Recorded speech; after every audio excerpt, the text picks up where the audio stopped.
cloning is something to do with an innovation when it comes to science, and we will be having a debate, and the topic that we're going to have will be about human cloning. Should human cloning be banned?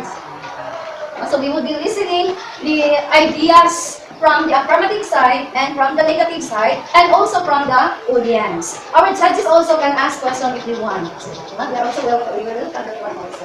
So may I call on our moderator for this morning's debate, Ms. Hangirl Pastor. The debater will be given 2 minutes to give their opening statement, and in the rebuttal, each speaker is given 1 minute and 30 seconds to speak on their side, and the audience is given 1 minute to give their stand on the issue.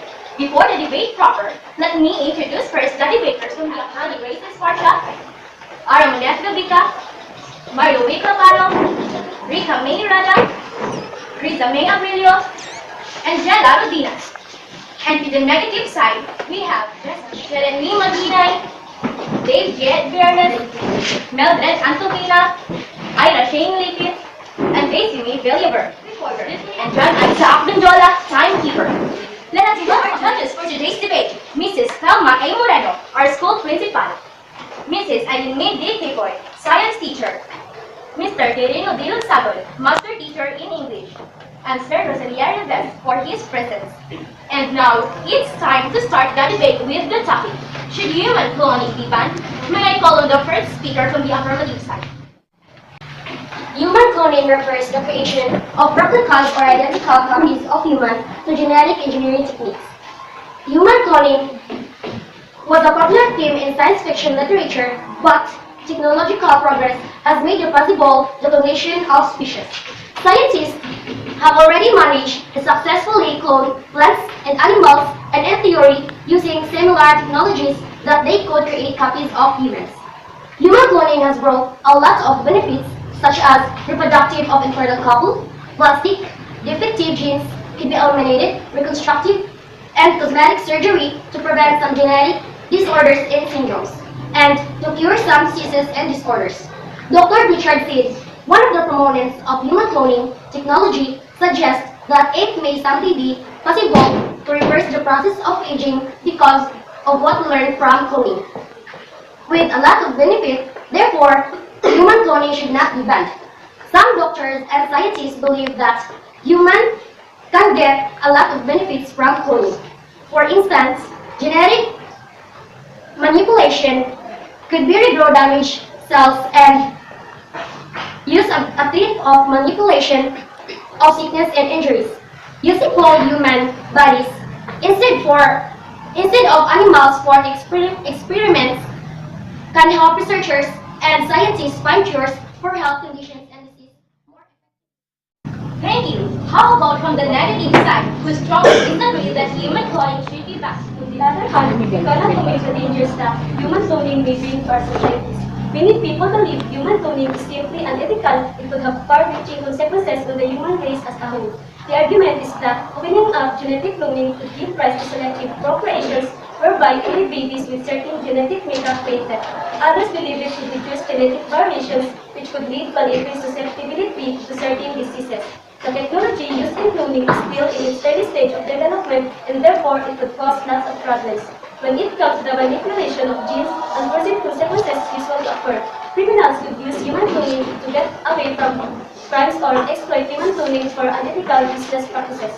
Therefore, human cloning should be banned. Thank you. And let us have now the rebuttal from the affirmative side. Cloning should not be banned. It could eliminate infertility. With cloning, infertile couple could have their children without needing a donor or a surrogate, and also can experience happiness with their own families without undergoing painful procedures and bring infertility that are only human cloning should be banned. With human cloning on the rise, it is greatly possible that human cloning will become more of a commodity than an individual. When parents will apply the child with blood blood, then they will just go clone another one in the hope of being perfect the next time around. Human cloning should not be banned. This could eliminate birth defects. Any severe birth defects detected in the womb could be reversed using human cloning. They would simply take the tissue of the child and create a clone. After they have done this, they could manipulate the biased genes to remove the human cloning and give them a better possibility of living a long and fulfilling life. I strongly disagree that human cloning could eliminate birth defects. How could it be? How effective technology is when it comes to elimination of genetic disorders? Until cloning technology is fully polished, human cloning may create many problems. In fact, over 90% of human cloning attempts have been labeled as failure, which means that human DNA is only put at risk during the process. You're not God, so why would you even think about doing something like this? We all are human, and we deserve to be represented to the world as individuals, and not being cloned for someone's selfish reasons. We need to fight against this, and tell the world that making another duplicate of someone who takes away all the creativity and intelligence in the original person. Human cloning should not be banned. For genetic modification, where parents could decide on some characteristic of their children before they are born, such as the sex, eye color, and avoid some congenital disease. For many people, this is a huge advantage and a great way to use science. I would strongly oppose to allow parents to select the genetic materials of their children, more to allow people to share information of the genetic makeup. Diversity could be lost if their parents would choose the similar patterns in selecting the genetic materials of their children. Evidence suggests clones often have bulk and genetic defects and unhealthy, which leads to premature aging and even death. I agree that human cloning should not be banned because human cloning is considered as an innovation that can change the world in a positive way. This innovative method is an extremely powerful tool to bring a huge change for the entire world. Human cloning is not bad because we're not using it just because of ourselves. We're using it for the progress of our economy. If we use it in a positive way, not just a country will be changed. I'm so sure that the whole world will be changed. Not only plants and animals can be cloned, but also humans can be cloned to offer potential benefits to other people who are living. Big number of good and intelligent people, big good change for the whole world. Human cloning for I am against the cloning human. It is really unethical and should remain illegal. The progress of technology cannot affect the human life. In some science fiction, movies and books, clones could be created just for the purpose of economic gain. Certain types of humans could be created to work on certain jobs. Even under abusive conditions, clones could be also brought up for unlawful conditions, activities. Therefore, I go against the human. Lots of benefits we can have if we allow DNA as an innovation that can bring change to the world. When it can eliminate genetic disorder, when it can give new meaning to the genetic modification, when it can cure people with organ problems through organ transplant, and most importantly, can help infertile people to have their baby and live happy and contented without enduring painful procedure. Therefore, human cloning should not be banned. On the other hand, we cannot omit the dangers that human cloning may bring to our society. Many people believe that human cloning is simply unethical. Some folks consider human cloning as the biggest breakthrough of the century, while others consider it as a living nightmare. Human cloning would have raised the possibility of faster aging. It interferes with nature. It can bring forth a reduced sense of individuality. It can divide among people. It might decrease the overall value of human life. It goes against religious ethics. It might be used for exploitation. It has seen a lot of failures, and it's just a completely wrong idea for the many. Therefore, human cloning. Now, I think it's time to hear the side of our audience if they allow human cloning to be banned or not. Yes, from the affirmative side, please introduce your name first and give your stand on your My name is Marilyn Katali. I think the cloning of human organs could reduce beneficial, especially when there are so many people waiting for organ transplantation. But the exploitation of human organs must be very well managed before making it legal. And also making accessible to everyone, and not only those who can afford it. Thank you. Wow, if that would be happening, how about from the negative side? Yes, we have from the negative side. My name is Christian J. Juan. Still, human cloning is artificial and interferes with nature. Therefore, human cloning is against the law of God, so it should be banned. Thank you. Cloning humans has continued to develop, and it is expected that it will not be long before it becomes a fully reality. Do humans have a soul which would be lost during a process? Is this a way for humanity to try to replace God? Coming to an agreement on this hot subject is not easy, but understanding is deeply can lead to some level of clarity. Taking a look at it from both sides and comparing its pros and cons can give us a different perspective, while the debate about cloning humans is ongoing. How do you feel about it? Thank you once again, and have a nice day to all. Okay, thank you, debaters. On the pros and the cons about human cloning. Should it be done? So can we have questions from our judges? So can we have Engineering, it will not produce bad production for different animals and humans.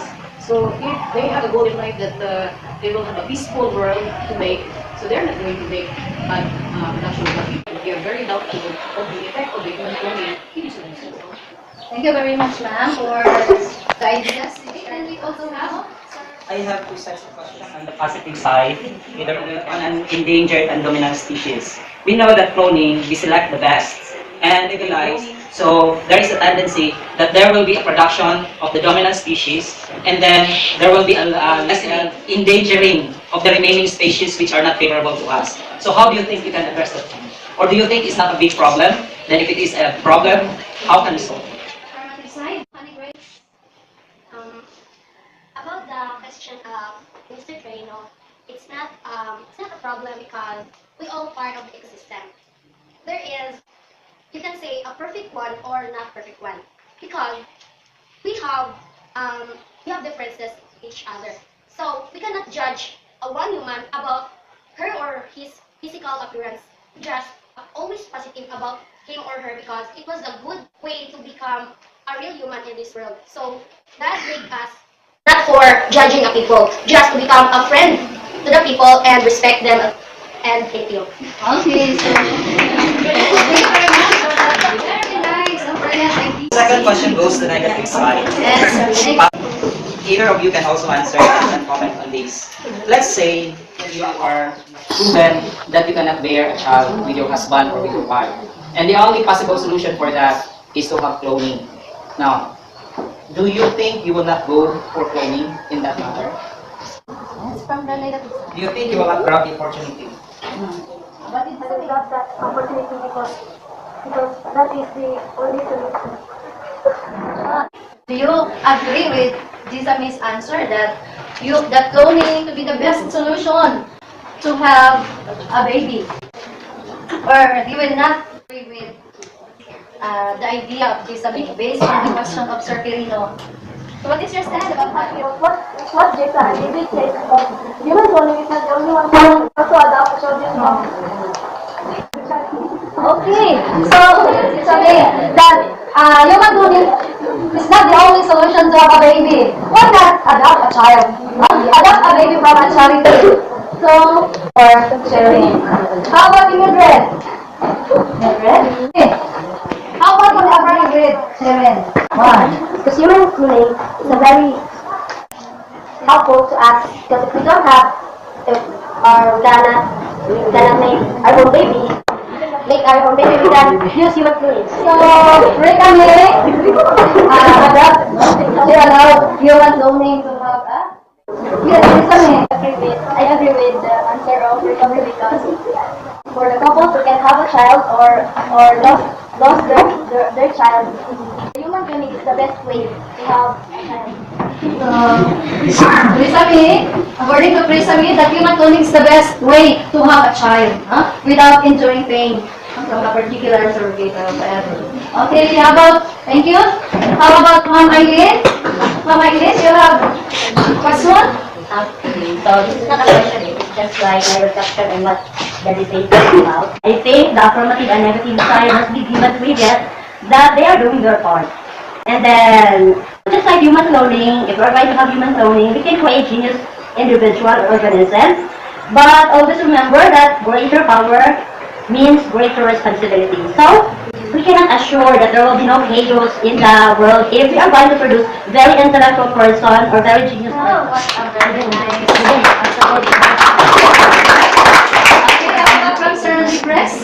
For me, in my own opinion, I will not go for that. I believe that every situation has a purpose.